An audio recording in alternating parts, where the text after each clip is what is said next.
శ్రీ గురుభ్యో నమః. శ్రీ మహాగణపతే నమః. రాబోతున్నటువంటి అక్టోబర్ 19 నుండి డిసెంబర్ 5వ తారీఖు వరకు గురువు అతిచార స్థితిలోకి ఆల్రెడీ గురు అతిచార స్థితిలోనే ఉన్నాడు ఈ యొక్క సంవత్సరంలోనే. అందుకనే మనం చూస్తున్నటువంటి ప్రకృతి వైపరీత్యాలు కానీ లేకుండా ఉంటే జరుగుతున్నటువంటి స్థితి కానీ రాబోతున్నటువంటి అక్టోబర్ 19వ తారీఖు నుండి డిసెంబర్ 5వ తారీఖు వరకు గురువు యొక్క మార్పు అనేది జరుగుతున్నది. గురువు అతిచార స్థితిలోకి అంటే 0.04 డిగ్రీస్ నుంచి తన యొక్క మార్పు అనేది 0.20కి మారాడు. ఆల్రెడీ 0.20లో నడుస్తున్నాడు. అంటే మిథునంలో ఉన్నటువంటి గురువు అలాగే 0.20 0.21 అట్లా ఫాస్ట్గా వెళ్తూ తర్వాత కొంచెం స్లో డౌన్ అవుతూ తన యొక్క మార్పు అనేది గతి అనేది మారుతున్నది. అంటే మిథునంలో నుంచి మారుతూ కర్కాటకంలోకి వెళ్తున్నాడు. కర్కాటకంలో ఉచ్చ స్థానంలోకి వెళ్తున్నాడు. మీరు నా యొక్క యూట్యూబ్ ఛానల్ ఫాలో అవుతున్నట్లయితే వంగర ఆస్ట్రోలో నేను చెప్పాను ఆల్రెడీ మీకు ఇక గతి అనేది ఎలా మారబోతున్నది. ఈ యొక్క సంవత్సరం నుంచి గురువు అతిచార స్థితిలో ఉండబోతున్నాడు. ఇక గురువు అతిచార స్థితి 8 సంవత్సరాల పాటు గురువు అతిచార స్థితిలో ఉంటున్నాడు అన్నమాట. గురువు అతిచార స్థితిలోకి వెళ్ళిన తర్వాత అంటే రాబోతున్నటువంటి అక్టోబర్ 19 నుంచి డిసెంబర్ 5వ తారీఖు వరకు గురువు ఇంకా స్పీడ్ మూమెంట్లోకి అంటే గురువు అక్టోబర్ 19లోకి తన యొక్క మార్పు కర్కాటకంలోకి వెళ్తాడు. డిసెంబర్ 5వ తారీఖు వరకు కర్కాటకంలో ఉంటాడు. డిసెంబర్ 5వ తారీఖు నుంచి మళ్ళీ వక్రగతిలో మళ్ళీ రెట్రోగ్రేడ్ మూమెంట్లో వక్రగతిలోకి మారి తిరిగి మళ్ళీ తన యొక్క స్థితి వచ్చేటప్పటికి మిథునంలోకి మళ్ళీ తిరిగి రావడం జరుగుతుంది అన్నమాట. ఇటువంటి గ్రహస్థితి రాబోతున్నటువంటి రోజులు ఎలా ఉంటుంది అనేది చూద్దాం. యాక్చువల్గా వక్రగతిలో వచ్చినప్పటికీ రెట్రోగ్రేడ్ మూమెంట్ అంటారు. మనకు గ్రహాల్లో వచ్చినప్పటికీ చారస్థితి అతిచార స్థితి అనేది ఉంటుంది. ఈ యొక్క గురువు అతిచార స్థితి అనేది మనం చూసుకున్నట్లయితే 1938 నుంచి 1945 వరకు జరిగింది. యాక్చువల్గా ఆ 1938 తర్వాత మళ్ళీ గురువు అతిచార స్థితి జరుగుతున్నది ఇప్పుడే అన్నమాట. గురువు అతిచార స్థితి ఎప్పుడైతే జరుగుతుంటుందో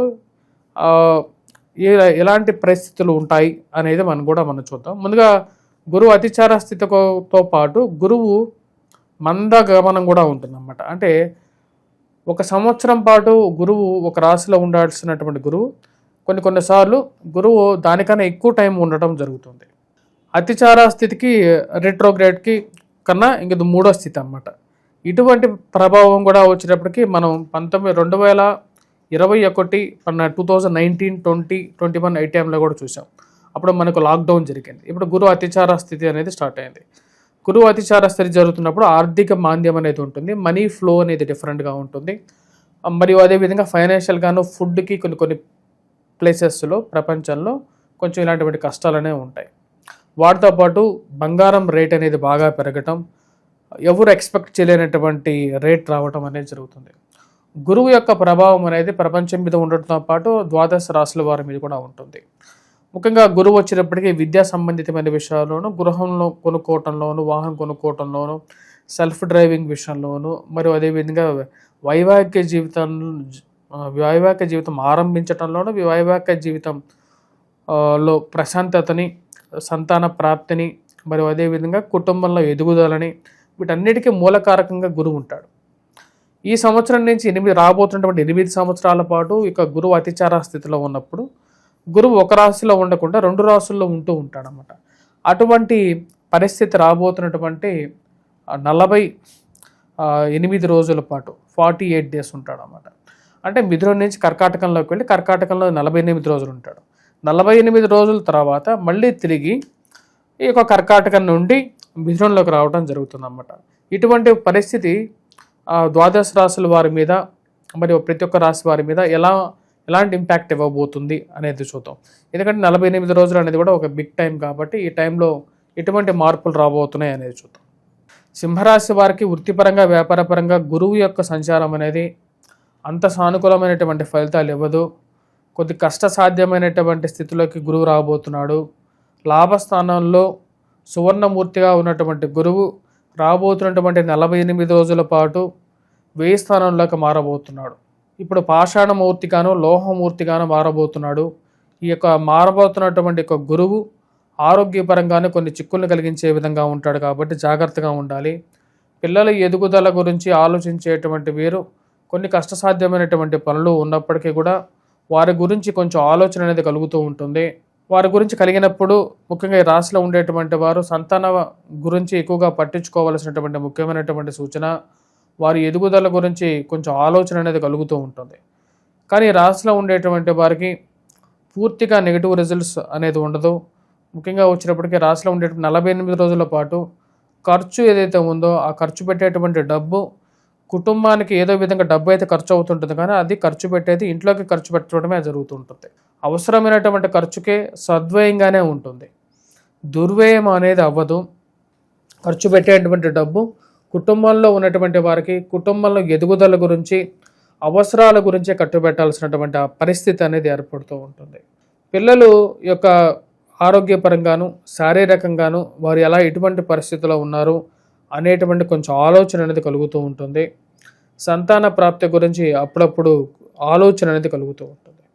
ఈ రాశిలో ఉండేటువంటి వారు ముఖ్యంగా ఇక చెప్పినట్లయితే ఈ రాశిలో ఉండేటువంటి వారు ముఖ్యంగా జీవిత భాగస్వామి ఆరోగ్య విషయంలోనూ మరియు అదేవిధంగా వయోవృద్ధులకి ఆరోగ్య సంబంధితమైన విషయాల్లోనూ జాగ్రత్తలు అనేది ఈ యొక్క 48 రోజుల పాటు తీసుకోవాల్సినటువంటి ముఖ్యమైనటువంటి సూచన. వయోవృద్ధులు ఆరోగ్యపరంగా ఆరోగ్య సూత్రాల గురించి ఎక్కువగా ఆలోచించడం, హోమియోపతి అల్లోపతి గురించి ఎక్కువగా ఆలోచిస్తూ ఉంటారు. హోమియోపతి కన్నా అల్లోపతి బెటరా లేకుండా ఉంటే వీటన్నిటికన్నా చిట్కా వైద్యం వైపు మనసు మలటం అనేది జరుగుతూ ఉంటుంది. సింహరాశి వారికి ఈ యొక్క గురుగ్రహ సంచారం వ్యయ స్థానంలోకి జరిగినప్పుడు పూర్తి ఫలితాన్ని అయితే ఇవ్వదు. ఎందుకంటే వ్యయ స్థానంలో లోహమూర్తిగా గురువు మారబోతున్నాడు. లోహమూర్తిగా మారినటువంటి గురువు వ్యయ స్థానంలో ఉచ్చ స్థానంలో ఉన్నప్పుడు ఖర్చుని తగ్గించడం జరుగుతుంది, సద్వయాన్ని ఇవ్వగలుగుతాడు. కానీ పోగొట్టుకున్నటువంటి డబ్బు విషయంలో కొంచెం రికవరీ మోడ్లో కూడా యోగాన్ని ఇవ్వగలుగుతాడు. ఆ యొక్క ఫలితాన్ని కూడా పొందడం అనేది జరుగుతుంది. రాశిలో ఉండేటువంటి వారు ముఖ్యంగా ఆరోగ్యపరంగా ముఖ్యంగా డైట్ కంట్రోల్ మీద ఎక్కువగా ఆలోచన వెళ్తూ ఉంటుంది ఈ 48 రోజుల పాటు. ఈ రాశిలో ఉండేటువంటి వారు సింహరాశి వారికి ఈ యొక్క గురుగ్రహ సంచారం వ్యయ స్థానంలోకి మార్పు అనేది 48 రోజుల పాటు పూర్తి యోగాన్ని అయితే ఇవ్వదు. ఆ విషయాన్ని గమనించండి. తీసుకోవలసినటువంటి నిర్ణయాలు ఏవైతే ఉన్నాయో భారీ ఇన్వెస్ట్మెంట్స్ కానీ ఏదైనా పెట్టాలనుకున్నటువంటి ఇన్వెస్ట్మెంట్స్ గురించి కొంచెం జాగ్రత్తగా ఆచిచూచి వ్యవహరించి పెట్టండి. ముఖ్యంగా విద్యార్థులు విద్యా సంస్థల్లో పనిచేస్తున్నటువంటి వారు కూడా ముఖ్యంగా ఈ 48 రోజుల పాటు విద్యార్థులకి చాలా ముఖ్యం కాబట్టి వేద దక్షిణామూర్తి శ్లోకాన్ని పఠించడం, గురుగ్రహ మంత్రజపం చేసుకోవటం, గురువారం పూట ఈ విద్యార్థులు ఏవైతే దక్షిణామూర్తి శ్లోకాలు ఉన్నాయో వాటిని పఠించండి. మరియు వాటితో పాటు దత్తాత్రేయ స్వామి ఆరాధన చేసుకోండి. ఇది మంచి ఫలితాన్ని ఇవ్వగలుగుతుంది.